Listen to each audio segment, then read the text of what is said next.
dans le prochain épisode de Demain nous appartient. Tandis que Chloé vire Andrea, Jules est de retour à 7. En parallèle, Tristan ne supporte plus l'attitude de Christelle et Sylvain. Attention, les paragraphes qui suivent contiennent des spoilers sur l'épisode de Demain nous appartient diffusé demain soir sur TF1. Si vous ne voulez rien savoir, ne lisez pas ce qui suit. Mardi 25 janvier dans Demain nous appartient. Chloé vire Andrea sans nouvelles de leur fille. Chloé et Alex débarquent chez Andrea mais personne ne répond. Tandis qu'il s'inquiète, Chloé reçoit un appel de ce dernier qui l'informe qu'il est à l'hôpital car Céleste a fait une chute. Sans attendre, ils se rendent sur place et retrouvent avec soulagement leur fille qui s'en sort avec une simple bosse à la tête. Peu après, Chloé demande à s'entretenir en privé avec Andrea pour comprendre ce qu'il s'est passé.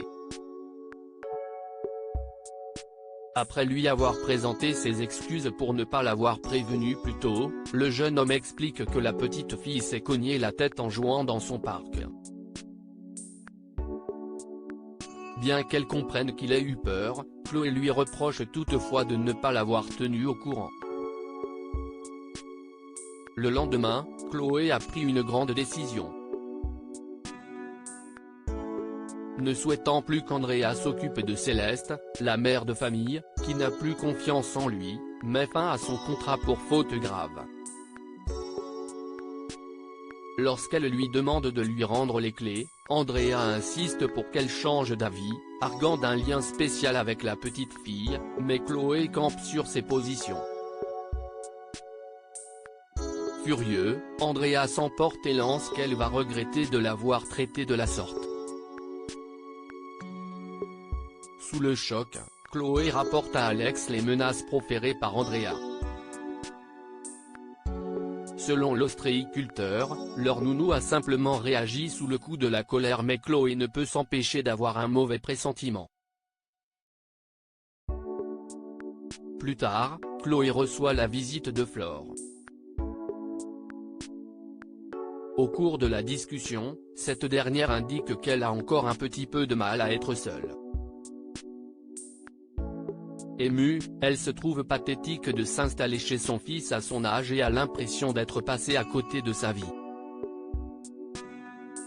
Chloé assure alors que ce n'est pas le cas et affirme que cette mauvaise phase finira par passer.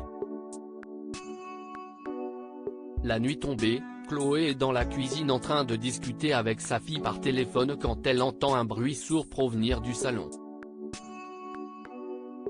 En arrivant sur place, elle découvre Céleste en pleurs avec l'arrière de la tête en sang. Jules est de retour à 7 au commissariat. Nordine propose à Martin d'aller boire un verre en fin de journée afin de faire plus ample connaissance, ce qu'il accepte avec plaisir. Plus tard, Virginie rejoint Martin au commissariat afin de savoir s'il a pris sa décision pour Lyon.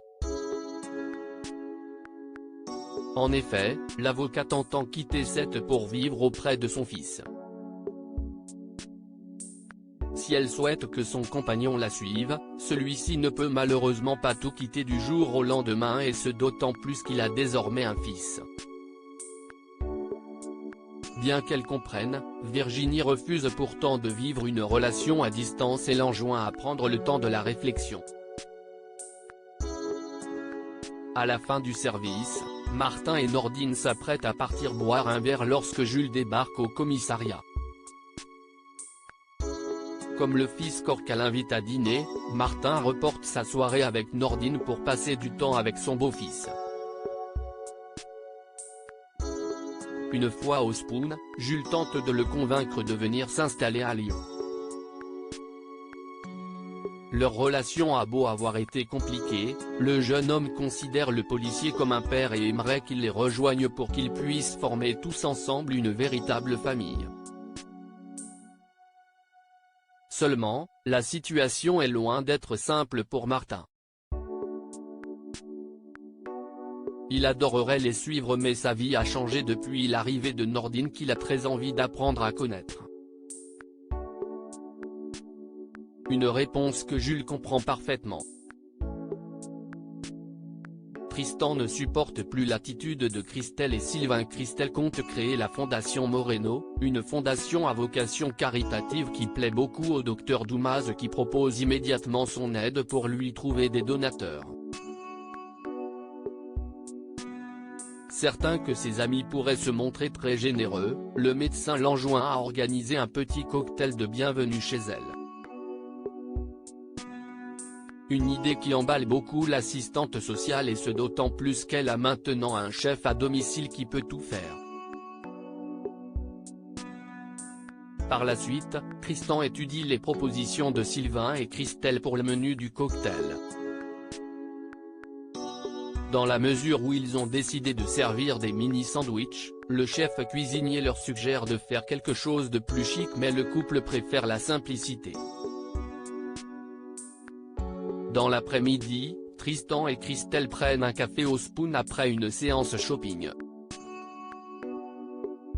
Tandis qu'il en profite pour parler du menu de la soirée de la fondation, Vanessa intervient et leur fait quelques suggestions que Christelle s'empresse de valider.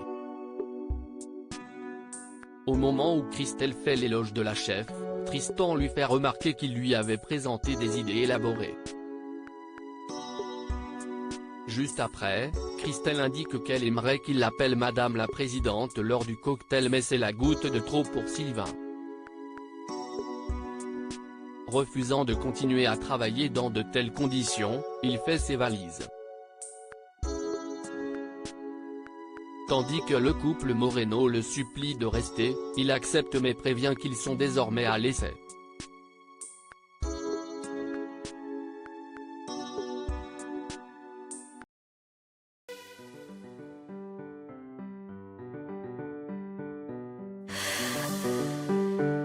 날